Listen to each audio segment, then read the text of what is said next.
Hey everybody, it's Sid with Ransyd Gaming. Thanks for joining me. So I had this video planned to talk a little bit about how communities and stores could help to navigate this this product shortage, this blip, this gap in availability of Star Wars Unlimited. And lo and behold, just as I'm getting ready to kind of put the pieces together, Jim Cartwright goes online live today at 11 and shares a little bit of information about what's been going on and what to expect in the future. Some heartening stuff, some pretty big bummers in the news. So I want to talk about some of that, react to it, and also still stick to the original focus of the video, which is looking at what you can do to hopefully retain and grow your player base, even when set one is looking pretty slim for a while. All right, let's get into it. All right, so let's talk about the news today. 11 a.m. Jim Cartwright goes on Fantasy Flight's YouTube page live, and he talks felt very unscripted, just kind of getting it out there, very casual, talking about the huge success of the game, but also how that success has led into some unfortunate circumstances for players right now trying to get product. And Jim talked about a lot. He really shook those pom-poms, and I think that's fine. It's their channel. They're going to lead with the positive and talk about how great the game has done, that it's far exceeded expectations for sales. He said something, I'm paraphrasing, but he said something like that their initial run they thought would be a good 6 months worth of product, right? So that it would take them beyond the release of set 2, and somewhere between set 2 and set 3, probably set 1 would run out. But by that time, the momentum of set 2 would be taken over. And that makes a lot of sense to me if that's your goal, kind of having your set peter out about the halfway point between your second and third set seems like a solid plan. And so bravo for trying for it. Of course, they missed the mark. Product ran out in a month, which leaves them with 3 months to try to fill, which is really not where you want to be. So let's look at something specifically that Jim said. I think it was the most important little chunk for those of us waiting patiently for more product and hoping that product's going to be injected soon into the community. There were a lot of rumors about early reprints, about late reprints, but we got some details. But first I want to talk about this quote here. And I went very carefully through it and made sure that I got it correct. So I don't think I missed anything in his words. So Jim says during the video that one of the great things about selling through that experience so quickly for set 1 is that we were then able to adjust what we were able to do for set 2. And it means that we're able to deliver that product in waves over the course of its life cycle at launch. See, when I heard that, that to me just sounded like some very nice spin on it's going to be allocation from the very first day, from set 2 launch, right? We're going to have allocated wave releases, and that means it's going to be tight. I mean, to me, as soon as I heard that, what I assumed was we are not going to get any kind of product increase, that whatever they had originally had planned for set 2 is what they were printing for set 2. Now, he does say something at the end of this quote that is the opposite of that, but we'll see. We'll see if we can suss out what's really going on here. So it's going to come out in waves. We don't know exactly how big those waves are going to be, but he gives a little bit more insight. He says, so you're going to see potential. Distributors will look at stock availability in each wave and roll that out. As time continues and we all have more information, we will share it through our distribution partners and retailers. We will share it here for our customers. So that is kind of like a throwaway. I think it doesn't really tell us anything. It's like, as we know more, we'll tell you more. But right now we're just revealing that it's going to be released in waves. How big those waves are, I think, is yet to be fully determined. How often those waves are coming in terms of frequency, I don't know. Is it every month? Is it every 2 weeks? Maybe that will depend on how quickly set 2 is selling out. But to me, that means it's going to be hard to get product on day 1 because the fervent desire for product for this game is just going to build and build and build because we're not going to see very much between now and set 2. So if we've got all the way till the middle of summer to wait, basically for set 2, that's a lot of fervency building up, and I think that first wave is going to get gobbled up in hours, and then we're going to see the second wave. Maybe they'll speed the second wave and we get it quicker within a week or something. I don't know, but I worry that we're going to be hit with these like not so frequent waves of just product getting instantly gobbled up because everyone's afraid that the next wave is the last wave, or that it's going to peter out much sooner than anticipated, like set 1. But then he gives us a little bit of hope. But honestly, it's a little like burying the lead, and that's what makes me worried. He says, but we're super excited that we already have a production increase because of how you responded to the initial set. So it was kind of an afterthought to this main announcement that it's going to be allocated, the release of set 2. And I don't know why that lead was buried. It seems a little strange that it was. That right at the very end of describing this new release plan for set 2, it says we're excited that we were able to have a production increase. And that's pretty much word for word right there from the video. I don't know. I'm probably reading way too much into it, and I don't think it was a scripted video. I think Jim was just speaking off the cuff, right? Trying to share as much information as he could with the community, which I thought was great. I appreciated it. But I think you want to start with, hey, set 2 is bigger than set 1. We're not going to have the same issues. Don't worry, there's going to be enough product. Instead, it was kind of just this buried, yeah, we're going to increase production. But it was after letting us all know that it'd be released in waves. And so waves, I think, is not good news if we want to see an influx of new players and the availability of product. I think you're going to see mostly the diehard players that are hanging on all the way to summer gobbling up most of that product as fast as they can, especially if it's limited and we don't know really where the end of that print run is. It's hard to gauge from the consumer end when you're nearing the end of supply, right? It just kind of happened really quickly. He also mentioned, of course, in the video that the set 1 reprint would not be coming until before the holidays, which there's a lot of contention about when that might be, but it was cleared up pretty quickly by FFG. We're talking about the late December holidays, right? The kind of Christmas to New Year's week is what I'm expecting.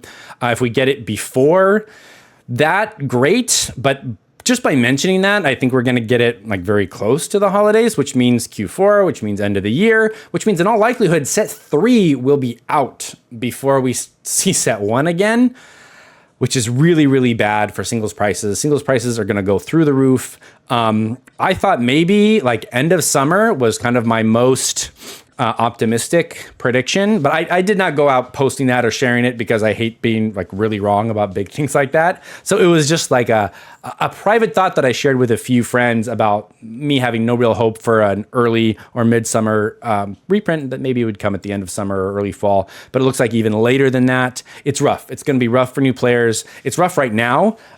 Just a little bit of an anecdotal example. This last weekend, I went to a tournament on Saturday, and I'm in Southern California, which is a pretty active player space, but there's only 14 players at a constructed tournament. Good price support. It's at a great store, well advertised. Like there was nothing about the event itself or the location of the event or the marketing of the event to make you think, oh, this is going to be a low attended event. I expected 24 to 30 players. That's what an almost identical tournament was at the exact same store just 2 weeks prior.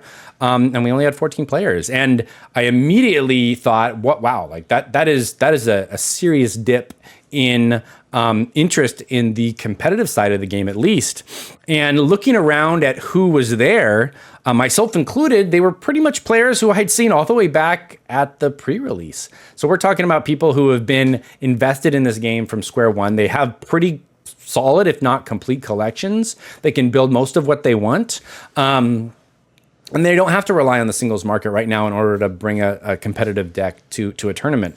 But I feel like it's anecdotal, I know, but I'm wondering if we're seeing the same thing all over. If numbers are really going to start to take a dip now, especially with the news, will a new player just not show up to Star Wars Unlimited events because they know there's not really product for them?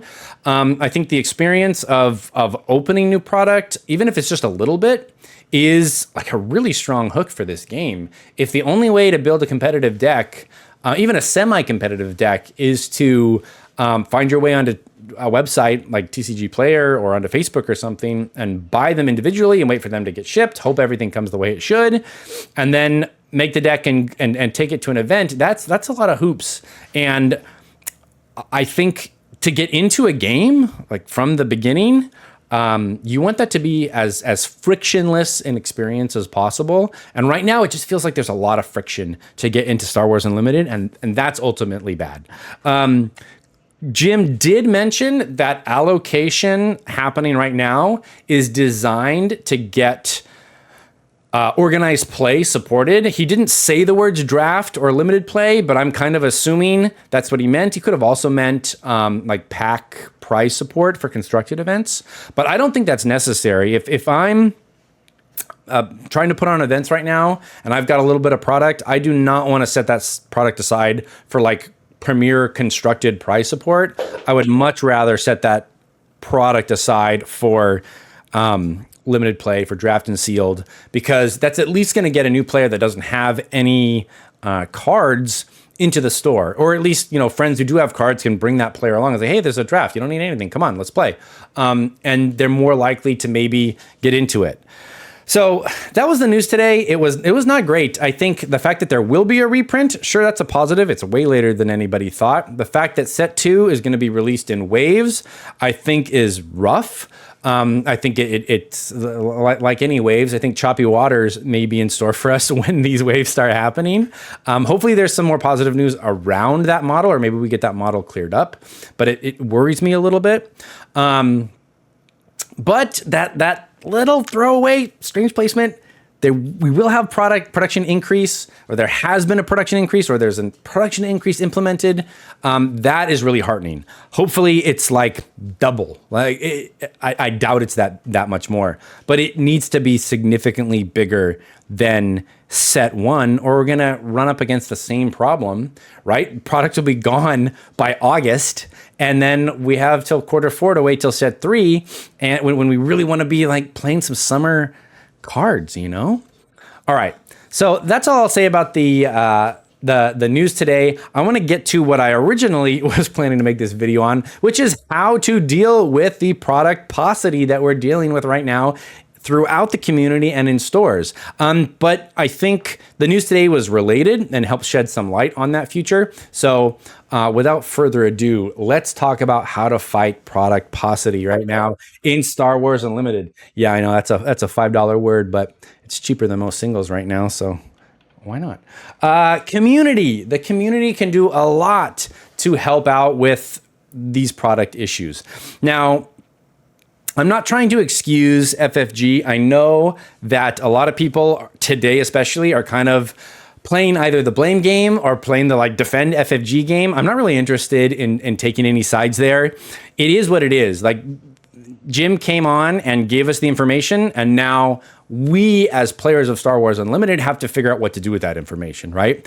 How to, if we care to keep our community going, if we care about the game, what can we do to keep a player base, to continue to grow the community, to attract new players?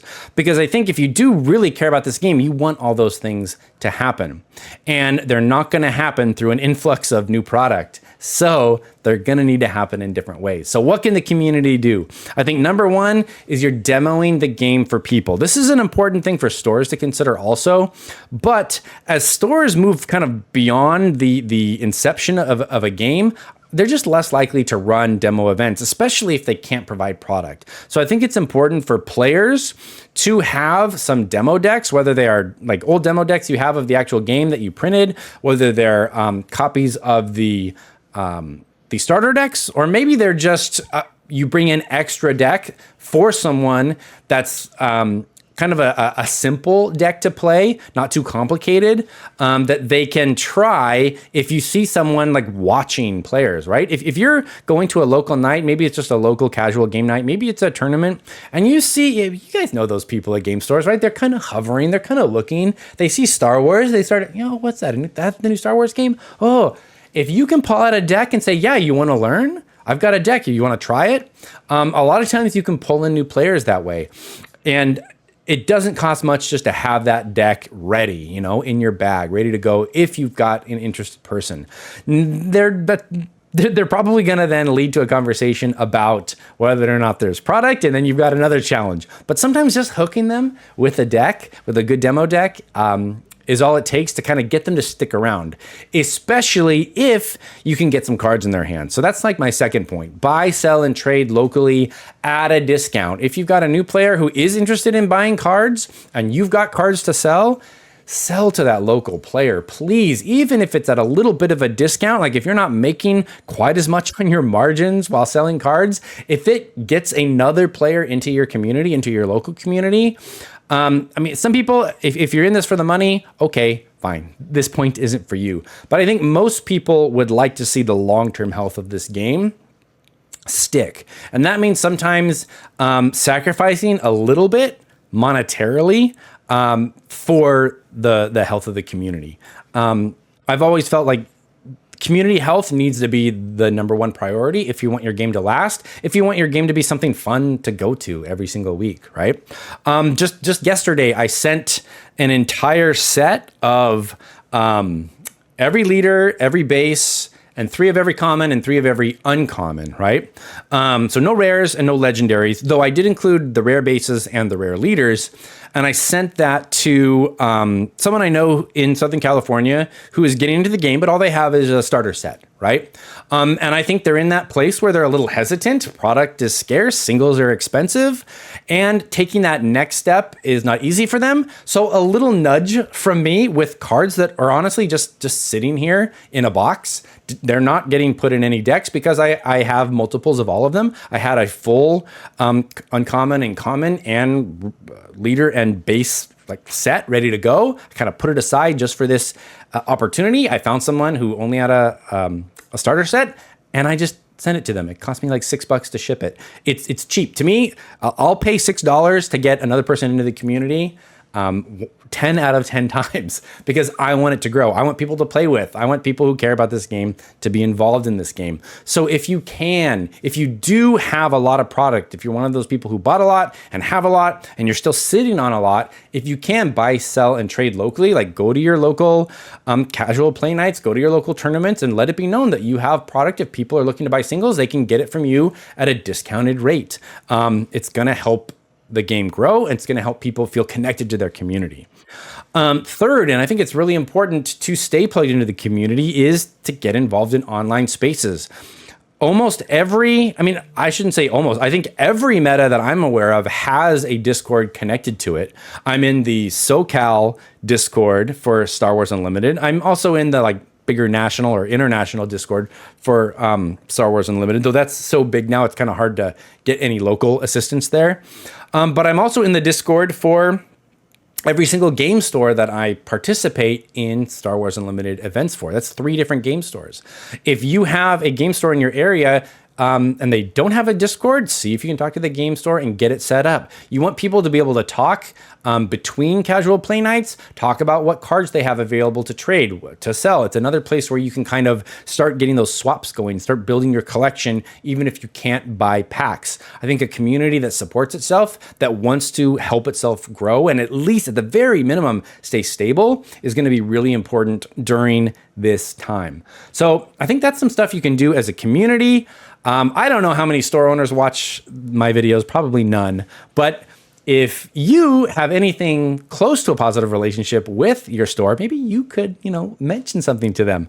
Stores, I do not think stores should be selling their boxes. They're only going to be getting a few, right? Allocation, the number we've heard is 3 boxes a month. If it's really that slim, and the stores are just selling those boxes to the first person who walks in and sees one on the shelf or asks for one or can even reserve one, I think that's really, really bad. Oftentimes you're going to see that kind of stuff just be resold. I think stores, hopefully, and I think this is FFG's plan, stores are holding on to their allocation and creating events, whether they be sealed or draft. Right? Draft, you only need 3 packs per player. I realize the store's probably not making a ton of money off doing the draft, but what you're doing is you're bringing in new players and you're helping to retain. And even if a new player knows they can't build a competitive deck until set 2 without spending a lot of money on singles, if they know they can come in once a month to play draft and will continue to do that, then you've retained that player. They're hanging around until pre-release set 2. And once they're in pre-release set 2, as long as there's enough product in that wave of set 2, they're probably in from that moment, right? So having something that a player without product can go to at least once a month, whether that be sealed or draft, is really, really important. Stores, hold that product. Please use it for draft, use it for sealed. People want to play these formats, and new players are willing to go in to play these formats. Speaking of formats, casual formats, Twin Suns right now, I think, is well suited for this troubling time, right? We're in the troubles of between set 1 and set 2, and there's no product. Twin Suns, since you only need one card, it's required to only have one copy of a card in your deck, and those deck minimums are low right now since we only have set 1, and it's a casual format, right? I think it's a great time to promote Twin Suns events. I think you're going to bring in players who maybe they have a starter set, maybe they did the pre-release and bought, some loose packs. You've got enough product right there to make a Twin Suns deck because you can mix from so many colors, because you can only have one copy of a card. Maybe they only got 1 or 2, 3 great, good legendaries. That's enough for a Twin Suns deck. So I think Twin Suns right now needs to be pushed because it's a casual player format. It's a more casual format in general. It doesn't take long to build a deck, and you don't really feel like you have to bring a super competitive deck because it's more of a social game. And I think that would really help. Right now, I'm seeing hardly any Twin Suns events in Southern California. I think that's a mistake. I'm not seeing many drafts or sealed. That might be because allocation hasn't really hit. I'm not sure exactly when allocation is supposed to show up in stores, but right now I'm not seeing the events pop up where it's like, oh, draft. They're not happening. So the last few drafts that took place were a couple weeks ago. And as far as I can tell, they were just left over from stores holding on to product from the initial release. So we've yet to see what allocation does to organized play and to events in the stores. But right now, all I'm seeing are mostly these premier constructed events. And those are pretty top heavy with very competitive players that have close to complete play sets, right? And that's going to drive away new players. A new player doesn't want to piece together something from their meager collection and get stomped by Boba, to get absolutely hosed by like Iden blue-green. Like it's not a fun experience. We need these other events. So casual formats, hold that product, stores, please. Let's get this game to survive until set 2. I'm still nervous about set 2 though. All right, that's all I've got for you today. Hopefully you enjoyed the video. I think with the news, it's going to be a little bit of a rocky road. It's going to be a little choppy out there with these waves for allocation of set 1 and the coming allocation or wave distribution model for set 2. So stay strong out there, friends. All right, I'll see you in the next one. Bye-bye.